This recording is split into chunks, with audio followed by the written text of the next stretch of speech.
বন্ধুরা, শুভ সকাল। আর আমি এখন আছি ঘাটাল মনসুকা গ্রামে। আর মনসুকার যে ঝুমি নদীর একদম পাড়ে রয়েছি, কিনারে রয়েছি। তোমাদেরকে দেখাই, ওই আমার ডান দিকটা দেখা যাচ্ছে। ওই দিকটা আসছে বাঁকুড়ার দিক থেকে আসছে, আর এই দিকটা চলে যাচ্ছে ঘাটালের দিকে। এইটা হচ্ছে যে ঝুমি নদী।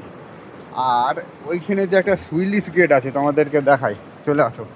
ওই যে সুইলিশ গেটটা দেখতে পাচ্ছ, ওইটা কিন্তু ঝুমি নদী আর তেমেলে নদীর যে সঙ্গম স্থল, মিলন স্থল, ওই মিলন স্থলে কিন্তু হয়েছে। ওটা কিন্তু অ্যাকচুয়ালি অনেকে জানে না, ওইটা কিন্তু তেমেলে নদীর উপর হয়ে আছে। এখানে যে স্থানীয় বাসিন্দা, তাদেরকে জিজ্ঞাসা করলাম, তারা বলছে ওটা তেমেলে নদীর উপরে হয়েছে ওই ক্যালভারটা।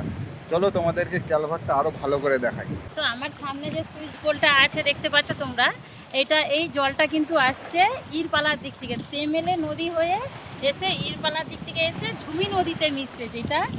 এটা হলো ঝুমি নদী, দেখতেই পাচ্ছ। তো চলো তোমাদেরকে ওই পালে পালে নিয়ে যাবো। সবাই তো পোলের উপর দিয়ে যায়, যে চলো চলো তোমাদেরকে আজকে আমি নদীর পালে পালে নিয়ে যাবো।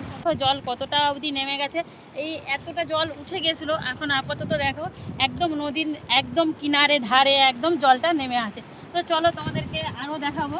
জলের আওয়াজটা খালি তোমরা শোনো, আর এত সুন্দর লাগছে, ভিউটা জাস্ট দারুণ লাগছে, যেন সমুদ্রতে রয়েছে। দেখো এত সুন্দর লাগছে, আর আওয়াজ খালি দেখো দারুণ। তো বন্ধুরা, তোমাদেরকে আরও ভালো করে দেখিয়ে রাখি, তেমেলে নদীর উপরে যে সুইলিশ গেটটি রয়েছে, কতগুলো গেট আছে? টোটাল 10টা গেট রয়েছে, আর সুন্দর আওয়াজ, কিন্তু দারুণ লাগছে এই আওয়াজটা, দেখো খালি। আর তো দেখতে পাচ্ছ, আমরা নদী পালে পালে আস্তে একদম তেমেলে নদীর উপরে যে সুইলিশ গেট, সেই গেটের উপর চলে এসেছি। আর গেটটা কিন্তু খুব মজবুত ধরনেরই করেছে। তার মাগরুল ইরপালার সাইড থেকেই এই তেমেলে নদীটা জল এসে ঝুমি নদীতে পড়ছে। আর এতটা এরিয়ার জল একসঙ্গে এসে কিন্তু আরেকটা তোমাদেরকে জিনিস দেখাই, একটা মানে অসাধারণ জিনিস। একটা নদীতে কিন্তু দু রকমের জল, ওইটা হচ্ছে যে ঝুমি নদীর জল, আর এইটা হচ্ছে কিন্তু তেমেলে নদীর জল।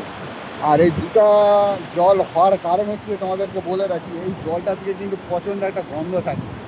এটা অ্যাকচুয়ালি মাঠের জল, তো এটা পচা জল, কাঠ পচার জল, আর বন গাছ টাছ পচার জল। ওই জন্য এই জলটা কিন্তু এক কালার, আর সেটা কিন্তু বর্ষার জল, বন্যার জল। তার জন্য ওই জলটা কিন্তু একটু ঘোলা টাইপের। আর এই ভিডিওটা আমরা যে অত দূর থেকে এলাম, দাসপুর থেকে মনসুকা, ভিডিওটা বানাতে এলাম, মনসুকা থেকে আর ঘাটাল থেকে যারা দেখছো, তারা অবশ্যই ভিডিওটা লাইক, কমেন্ট, শেয়ার করে পাশে থাকবে।